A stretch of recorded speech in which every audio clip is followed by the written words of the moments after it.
our teacher, Dr. Arunai sir, and the organizing team. It's a pleasure that I'm here today in front of you for the next 30 minutes of the session on diabetic ketoacidosis. So I bring the greetings from my institute where I work, Institute of Child Health. This place brings memories because this is in Tiruvannamalai where I started my career after MBBS in a PhD where Dr. Prabhakar was my medical officer in charge. So very nice to see you, sir, after a long time. So the agenda for the session will be, I'll be touching upon the diagnosis, resuscitation fluids, labs, insulin therapy, monitoring, prevention, do's and don'ts, and finally a summary.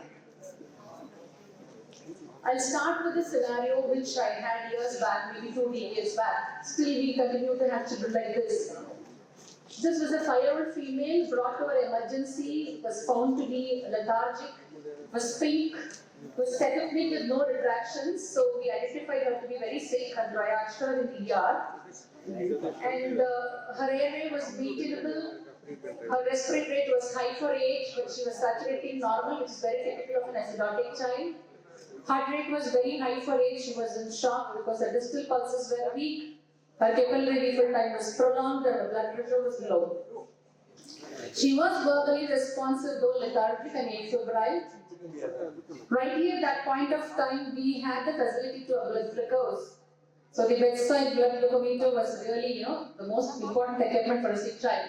So silent tachypnea, compensated shock, very high CPG because we didn't record the values there in the glucometer. It's beyond 600, we don't record the values. Blood glucose was 6.9, pH was acidotic. Anion gaps were quite high, 20 with a basics of -12. Sodium was low, potassium was high normal. And ketones, actually we didn't have this. Ketone was what we extrapolated. We only had urine ketones those times. Now we have blood ketones. So we diagnosed as DKA with compensated shock. Blessed. The child was diagnosed at the first physician contact because even now we have children with DKA coming to us after 4 or 5 misdiagnoses coming to us in cerebral edema with seizures, and it's very difficult to battle the life for such children. So unusual presentation, DKA, it's still a misdiagnosis in kids because 1 in a lakh will be the event which pediatrician sees. Naturally, not the child will be thought of to have diabetes. Any child having polyuria is UTI for a pediatrician, rightly said yes.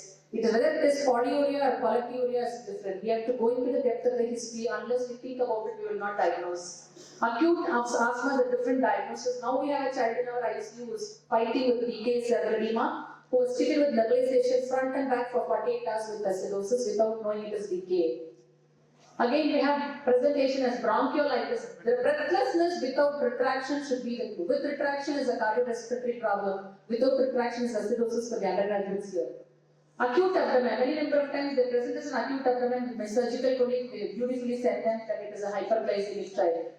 Altered sensorium, late presentation in DKA with cerebral edema, probably cerebral injury. It is called now as acute venous infection. And in children, as usual, when they present with shock, it is always septic shock for us. So a simple finger prick blood glucose makes a big difference for the diagnosis of DKA.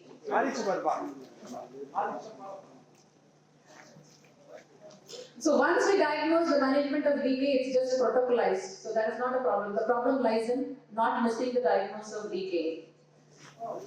Okay, so this is a diagnostic triad. We have diabetes more than 200. It's all bedside done.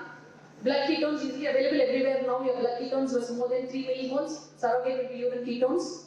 And your blood gases less than 7.3 or bicarb less than 18. Bicarb less than 18 is a change recently which they made. So recent nocturnal aneurysms in a child. If the mother says child is recently voiding urine in the bed at night, please think about diabetes, one of the possibilities, though not the common diagnosis.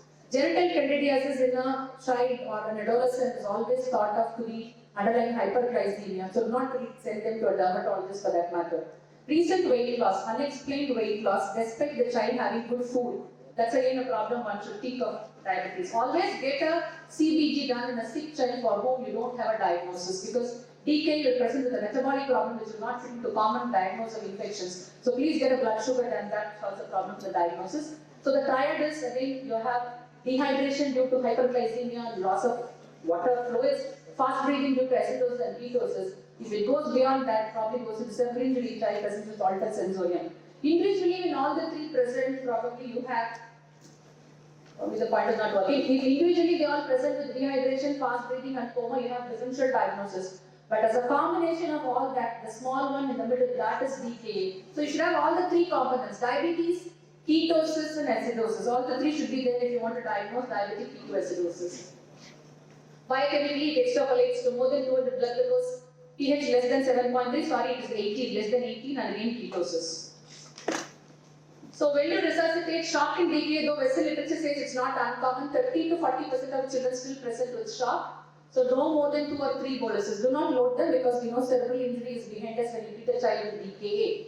Should I reduce fluids? When you give for shock, you don't have to reduce the fluids. So shock boluses need not be reduced from the total fluid resuscitation which you plan. In this child, probably I'll give oxygen through NRM because the child was in shock with the poor capillary refill. I will start him on a non-normal saline bolus of 20 ml per kilo given over 1 hour. DKA is one of the conditions like dengue where you should not load them with fluids even if they are in shock. Be slowly correcting the fluids even if the child is in shock because you know you are going to overload them. In dengue, anyway, it's going to lead, in DKA, anyway, it's going to lead to septicemia. Fallacies in DKA, stop and think for a minute with the history and the lab findings. They will be polyphagic. Amma solluvaanga eppa paru saapte irukku kuladam. Child will be eating but there will be a weight loss which is not actually appropriate. Child will have vomiting. It is not AGE because generally do not present with diarrhea. In fact, because of dehydration, DKA will have constipation. Breathlessness without lung signs. Child will have only fast breathing. There won't be any retractions. That should give a clue for metabolic acidosis.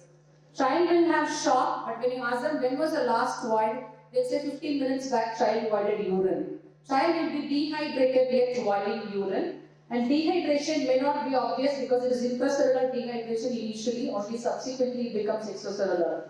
Acute abdomen, but it is not a surgical abdomen because of, we only have hypothesis as distended abdomen because of your gastric dilatation or mesenteric ischemia which causes pain. Similarly, in the labs, you get a lot of fallacies. So please remember, don't run behind numbers in DKA. Run behind the clinical features. Child will have low sodium, but it is pseudohyponatremia due to blood sugars high. Hyperkalemia is an acidotic shift, transsolar shift of the H ions, so that is not really to be worried about. Raised urea creatinine is a part of pre-renal AKI, but not actually renal AKI.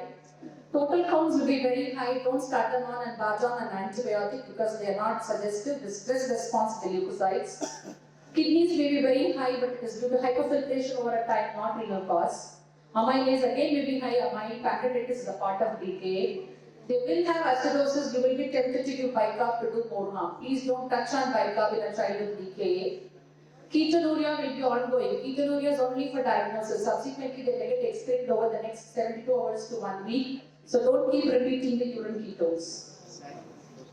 Bedside, the diagnosis of DKA, all of us know it's point of care test to diagnose. So all these will be available in most of the centers. We do a set of investigations to know what is the severity of the disease, a set of investigations to know the cause of the disease. So again, high sugars, blood counts, high hematocrits, high urea creatinine, high anion gaps, large ketones and high potassium, lower pH, low bicarbs and low sodium as I explained earlier. So the bedside duty is a must for child with DKA. If a child is admitted with DKA, the next 8 hours, somebody is going to be bedside with the child if you want the child to come around in 12 hours. Hourly vital signs, that's the best equipment which I would ask when I treat a DKA. Hourly monitoring of blood glucose with a simple glucometer. At least once verify the labs and then subsequently you can use the glucometers. Fourth, hourly electrolytes, urea, creatinine and gases because that will tell us whether we are going on the right track or we have problems. Sepsis work is mandatory because 20 to 25% of the children have underlying sepsis which will worsen acidosis. A DM related baseline evaluation like HbA1c or thyroid function, all that is mandatory. What is the ideal fluid? Like when we started learning, it was half normal saline. Then we, over the decades, we learned to be normal saline. Now it has changed. They say balanced salt solutions because hyperchloremia, which was initially thought to be innocuous, now we are a little worried about hyperchloremia because it causes AKI in a sick child. So prefer to use something like plasmalite or RL if you have, because balanced salt solutions are better but it is no way superior to normal saline except for hyperchloremia. So whether you use normal saline or half normal saline or plasma-like is institutional based guidelines. Potassium as appropriate use, and if blood glucose is less than 250 at X2, still acidosis is restored. What is the rate of fluid? We have dehydration plus maintenance. Dehydration is usually taken as 10% with shock, otherwise 8%, but all children DK coming to the hospital are assumed to be dehydrated even if there are no signs of dehydration. In this child, probably when the child present in the shock, I took it as 10% dehydration. So for a 10 kg child, 1000 ml, plus 2 days maintenance for a pediatric child will be 2000 ml according to the weight. This calculations you don't have to mug it up, you can always do it bedside. And calculate the fluid as so many ml per hour, use it as normal saline. Whether you give it potassium or without potassium is depending upon the soap potassium values. When you give too much of fluids, you are running behind cerebral injury. When you give too less of fluids, you are running behind AKI. Both will complicate and you cannot manage in a setting of tertiary care. Second point is insulin, how much we give, how we give. There's no role for insulin boluses, don't give boluses of insulin. It's always prepared as an infusion, and preparation of insulin infusion is an art. I usually ask the CDMO staff of mine to prepare because you say 50 units in 50 ml. It is just not that taking 50 units, putting in and adding last 50 units of insulin and then starting the drip, because insulin will get bound to the plastic tubing, so how much it's delivering we will not know. So always use 100 units in 100 ml, add it, mix it up, open the flush, let out 50 ml so that the insulin binding sites will get saturated, and then connect it to a 3-way line where the main fluid is going when you start insulin. The rate is either 0.05 or 0.1 units per kg. Lesser the insulin is preferred in a younger child. So start with 0.05 and then go up if you need to go high. When do I switch? I started the fluids, I started insulin. I keep monitoring for the ketones to go down. When my ketone is below 1, then probably that is where I switch down from infusion to subcutaneous. If you don't have blood ketones, you can go on your blood pH. You can take on your anion gaps. If nothing is available, your bicarbs. Even if it's not available, clinically if the child is stable, you can switch over. But the best parameter will be the blood ketones and closing of the anion gaps. When there is hyperchloremia, you will get closing of anion gaps. You will have acidosis, so beware of all these when you think of the other parameters. Bicarb, I think I will not touch about bicarb because we don't give bicarb in DK anymore. So overlapping is depending upon when the child's acidosis is resolved, you overlap with subcutaneous insulin, either rapid acting or a short acting insulin.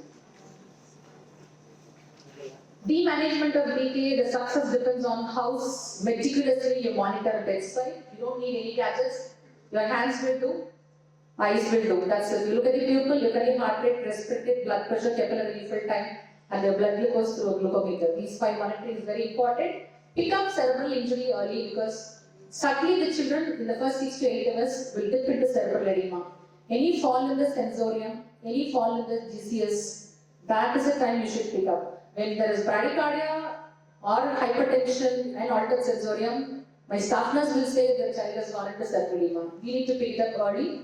So monitor them as early as the small rise in the heart rate, small rise in the respiratory rate or a blood pressure. You must pick up because mortality in cerebral injury is 50%. The surviving 50% will have sequelae. So be careful when you treat DKA, the first 6 to 12 hours. See to it the children do not go into cerebral injury. Now you don't restrict fluids for cerebral edema. You give the fluids to appropriately maintain your maps. The previous teaching of 2/3 fluid is no more applicable. Do not restrict fluids to children with cerebral edema by default. It is only when you are maintaining your maps you think about getting down your fluids. Complications is the one which drive behind the mortality in DKA. Cerebral injury is a dreaded complication which intensivists would never want to have in a child with DKA. Younger age group, newer onset, delayed presentation, comorbidities. These children are more prone to develop cerebral injury. Look for cerebral injury in any child who comes for DKA. Hypoglycemia, yes, of course, if you don't titrate your insulins properly, you will land up with hypoglycemia. Any decrease in sensorium for a child with DKA, please think about cerebral edema, and if it is in the later half, hypoglycemia. Dyslipidemia as a part of it, as I earlier said, don't run behind the numbers and keep getting the numbers to normal. Treat the child, the numbers will automatically become normal. Hyperchloremic acidosis may be a decade back. I said don't worry. Now I am worried because it's one of the risk factors for acute kidney injury in DKA. So don't run into hyperchloremia. Prefer to use plasmolyte wherever it is feasible. Refractory shock, again think of sepsis and start on antibiotics. Prevention is the best thing to say mortality is nil in DKA. So new onset DKA, diagnose them early. DKA in established diabetes is definitely a healthcare failure. We should not have a child with recurrent DKA. Intercurrent illness management is very important to prevent recurrent DKA. Home-based blood glucose monitoring is a part of regular therapy. All our children are on HBG. Hypoglycemia management should be taught as an emergency. They should not hunt for a doctor to treat hypoglycemia in initial stages. 24/7 teleconsultation should be available for them for emergencies. And written SOP should be available to the schools when you are dealing with diabetic kids. A word on neonatal DKA, they need more fluids. Very, very rare, but still you still see children with neonatal DKA, less of insulin, more frequent monitoring because of the fluid balance. Please send a genetic sample for any child diagnosed as diabetes less than 1 year. Majority of the infantile onset diabetes is monogenic. We can switch them on to oral hypoglycemic agents, and that will be a lifetime therapy. Even if you think they're diagnosed and on treatment for 15 years, 16 years, you can still revert them if they're monogenic. So always do a genetic evaluation. Finalize the therapy with genetic reports. Pending that, explain them, get the permission, and then start them on OHAs. Transient, they can 1/3 will be transient, 1/3 will be permanent, 1/3 will remit, and then relapse into diabetes later. Do's and don'ts. Use point of care equipment bedside if you treat a child with DKA. You need a glucometer, you need a blood gas machine, and you need a ketometer. But more than all this, a person who can monitor the vital signs is a key if you want to get a child out of DKA. Hourly vital monitoring is a must. Look at the electrolyte trends with blood glucose. You'll be taking a lot of bloods every 4th hourly and 6th hourly. Identify cerebral injury early because that's mortality is very high. Counsel the family from the point of diagnosis because it's very difficult if you tell the parents it's a lifelong diagnosis and lifelong insulin for them. It will be a catastrophe on the family, you tell them. So always slowly prepare them from the point of diagnosis. No bolus insulin, no bicarb, no antibiotics as routine, and no child to be sent without insulin if found hyperglycemic. If you identify a blood glucose high, the next minute child should be on somebody who can decide on insulin therapy. No getting the investigations done, sending them home, getting it tomorrow, even if the child is walking, because 6.9 pH, they will walk, DKA will walk to the hospital. So unless you take the blood gases, you will never know how severely acidotic those children are. So, to summarize, early recognition of DKA is the key if you want to prevent mortality. Still, we have mortality in children which is sky high. You won't believe our mortality goes anywhere from 8 to 10%, whereas in the literature it is 0.1 to 0.9 to 1%. The reason for high mortality is not that we are nowhere different. The delay in diagnosis is one of the major factors which still contributes, and quite a few come with shock and cerebral injury at the onset.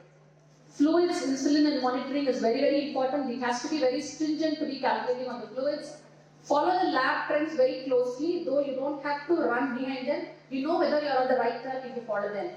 Watch for complications because hypoglycemia and hyperglycemia leading to cerebral edema is going to be a major problem. Counsel the parents as per SOP.